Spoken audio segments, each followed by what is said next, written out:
in my Touch a Life Scholar. In this video, we will look at spermatogenesis. Please, if you haven't watched my previous video on introduction to gametogenesis and oogenesis, make sure you go and watch it so that you can have rigid knowledge on what spermatogenesis is all about. Now let's get right into it. Spermatogenesis. From the word spermatogenesis, it can be deduced that we want to look at how the male mature gametes are being formed. That is what spermatogenesis is. How the male mature gametes are formed from what we call the primordial germ cells. You know, in my previous video, I talked about primordial germ cells. I said they are the primary cells, the precursor cells that will give rise to our gamete, whether it is a male gamete or a female gamete. So it is the primordial germ cell. When the primordial germ cell migrates into the male gonad, which is the testis, that is when they begin this process, which is called spermatogenesis. And you need to know that in spermatogenesis, when the primordial germ cell migrates into the testis, the first successor cell is the what? Spermatogonia. So it is the spermatogonia that will later divide to give rise to the male mature gamete, which is the spermatozoa. In spermatogenesis, it takes about 64 to 74 days for spermatogenesis to occur, and about 200 to 300 millions of sperm cells are produced daily. Do you get it now? So that's about spermatogenesis. And don't forget that spermatogenesis occurs in the what? Male gonad, which is the testis. But where exactly in the testis? When we undergo the anatomical structure of the testis, there's a particular area called seminiferous tubu. Yes, so that is where spermatogenesis occurs, in the world of seminiferous tubu. So in spermatogenesis is divided into two stages, which is the natal phase and the postnatal phase. The natal phase is also called the what? At birth, and the postnatal phase is at puberty.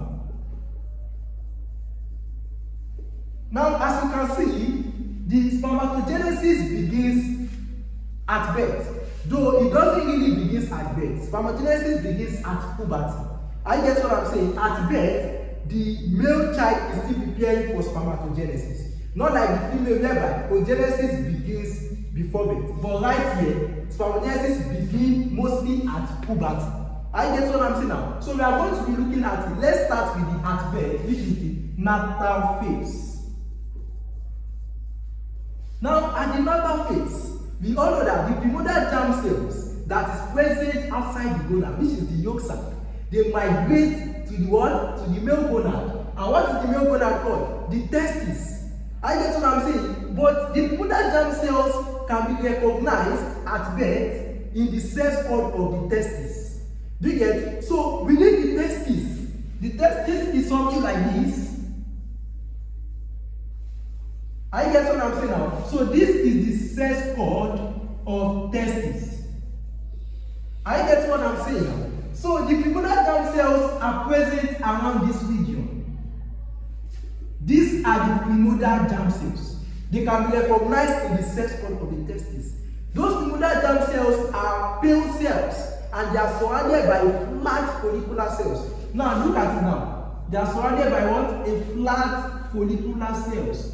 These follicular cells are derived from the surface epithelium of the testis. You know the testis is lined by some epithelial tissue. Do you get it now? So it is that epithelium that is lining these primordial germ cells. And those epithelium are what we call the what? Sertoli cells. Whatever it is, Sertoli cell. So it is the Sertoli cell that is what? Surrounding the what is it called? The primordial germ cell that will later give rise to the male gamete. These Sertoli cells is also called the sustentacular cells or the nurse cells. They serve as protection. They serve as nutrition. They protect the developing what? Spermatocyte. That is the function of the Sertoli cells. I get what I'm saying now. So that is what occurs at birth. At birth is just trying to tell us that the primordial germ cells is present in the what? Sex cord of the testis. I get what I'm saying. Preparing themselves for spermatogenesis. Shortly before puberty, this sex cord acquire a lumen. This is a space. And the sex cord is converted to what we call what? Seminiferous tubu. I get what I'm saying now. So this part now is the seminiferous tube shortly before puberty, because it has acquired a lumen, a space. Now this seminiferous tube now is divided into two parts. The one that is present here, which is the lumen of seminiferous tube, and the one present here is the wall of seminiferous tube. And so that is to tell you that the primordial germ cell are situated in the wall of seminiferous tube. That is why the process of spermatogenesis is occurring here. Are you getting my point now? So that is about the natal phase of spermatogenesis. Now let's go into the postnatal phase. At puberty. So at puberty is divided into two stages. That's what we call the spermatocytogenesis. Spermatocytogenesis and what? Spermiogenesis. So this, when the male reaches what? Puberty, the stage is divided into two. Now in spermatocytogenesis, one primordial germ cells, do you get, we undergo a series of differentiation, a series of division, and give rise to what? 4 immature haploid spermatocytes. Are you getting it now? So that is what occurs in spermatocytogenesis. But in spermiogenesis, this haploid spermatid will now undergo a series of differentiation. Do you get what I'm saying? A series of changes before it forms our male mature gamete, which is the spermatozoa. Now let's get into it, spermatocytogenesis. Now in spermatocytogenesis, the primordial germ cell that is present in the wall of seminiferous tube, they differentiate. I get what I'm saying, and give rise to the what? Type A spermatogonia. So this is the what? Type A spermatogonia here. I get what I'm saying now. The type A spermatogonia is also a diploid structure. That is what? 2N. So this type A spermatogonia continue to differentiate and eventually give rise to type B spermatogonia. Do you get it now? So this one become the type B spermatogonia. Are you getting it now? So it is the type B spermatogonia that mark the initial stage of spermatogenesis. So it is the type B spermatogonia that will start the process of spermatogenesis itself. So this type B spermatogonia will undergo mitosis and meiosis. Now first of all, the type B spermatogonia will undergo mitosis. I get what I'm saying now. When we say it undergo mitosis, it means that it has finished the stage of mitosis, prophase to anaphase, then to telophase. Then when it finishes the mitosis, it gives rise to what we call the primary spermatocyte. Are you getting it now? So this is the primary spermatocyte that is gotten as a result of type B spermatogonia undergoing mitosis. I get what I'm saying. So this is here. It has undergone mitosis. Then the primary spermatocyte will undergo what? Meiosis 1. They spend approximately 22 days in meiosis 1. And you know, at the end of meiosis 1, it will give rise to how many daughter cells? 2 daughter cells of equal size. Not like oogenesis that are of unequal size. Now they undergo what is called what? Meiosis 1. When I say meiosis 1, it means that they have finished prophase 1 towards telophase 1. And they give rise to 2 daughter cells of equal size. And those 2 daughter cells are what we call what? The secondary spermatocytes. Do you get? So the secondary spermatocyte is now what? Haploid. It is represented by N. Then don't forget that the primary spermatocyte is also 2N. It is diploid because it has not undergone meiosis. So immediately it undergoes meiosis 1, it becomes the secondary spermatocyte, which is what? Haploid. Then the secondary spermatocyte is going to what stage now? Meiosis 2 division. Do you get? So when it finishes meiosis 2, it gives rise to how many daughter cells? 4 daughter cells that are of also equal size. Can you see? So these are the 4 daughter cells. And those 4 daughter cells are what we call the what? The spermatid. The what? The spermatid. And it is represented by N. So these spermatids are immature haploid gametes. I get what I'm saying? So we are done with spermatocytogenesis. What is spermatocytogenesis? One primordial germ cell will give rise to what? Haploid spermatid. Now this is the process of spermatocytogenesis. Primordial germ cells has now given rise to what? 4 immature haploid spermatid. These spermatids are immature and we need a mature spermatozoa. How will an immature spermatid become a mature spermatozoa? They will undergo a process known as what? Spermiogenesis. Spermiogenesis is a series of changes that will convert this haploid spermatid into our mature spermatozoa. What are those series of changes? Number one is condensation of nucleus. Condensation of nucleus. Formation of acrosomes. Then we have the formation of head, neck, middle piece, and tail. Yeah, these are all the changes that are happening to the haploid spermatid. And the last one is shedding of most cytoplasm as they become phagocytized. As they become phagocytized by Sertoli cells. Yeah, so these are all the changes that will happen to the what? Haploid spermatid. In the sense that it will now convert the haploid spermatid to a what? A mature spermatozoa. Are you getting now? So this is the what? The mature spermatozoa.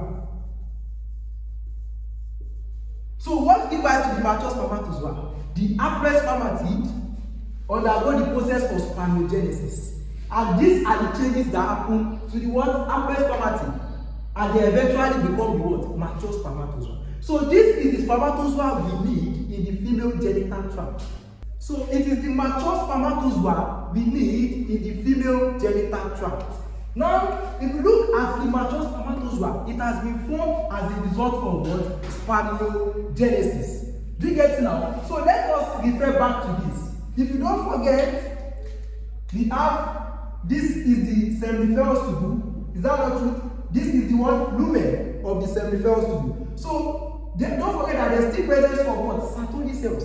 So this remodeled germ cell, all the way from spermatocytogenesis to spermiogenesis, it has become the mature spermatozoa. So these are the mature spermatozoa right within the Sertoli cells. Are you getting what I'm saying? That's to tell you that the Sertoli cell is protecting the developing spermatocyte. Are you getting what I'm saying now? So it has reached a point that the mature spermatozoa now want to got released from the Sertoli cell.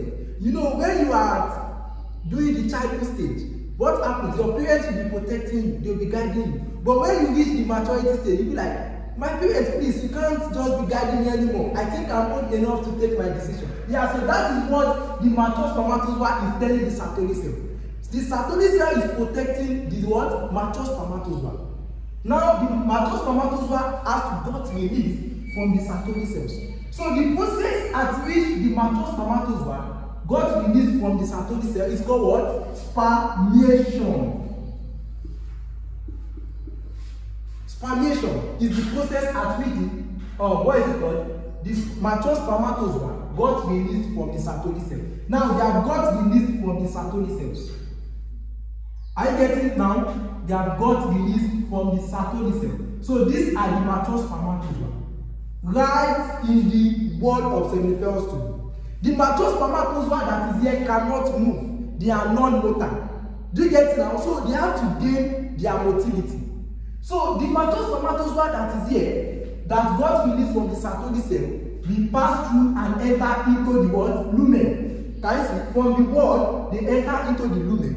Then from the lumen, there's something that got connected to this seminiferous tubule. We call it what? The epididymis. Are you getting it now? So in the wall of seminiferous tubule, there's a contractile element that will push the spermatozoa in the lumen into the what? Epididymis. So this is the spermatozoa now. They are present within what? Epididymis. Immediately they migrate into the epididymis. I think in the epididymis they make use for 14 days in the epididymis in order to gain motility. So they gain their motility right in the epididymis. That is to tell you that in order to have the complete maturation of spermatozoa, they need to enter into the what? Epididymis, so they can gain their motility.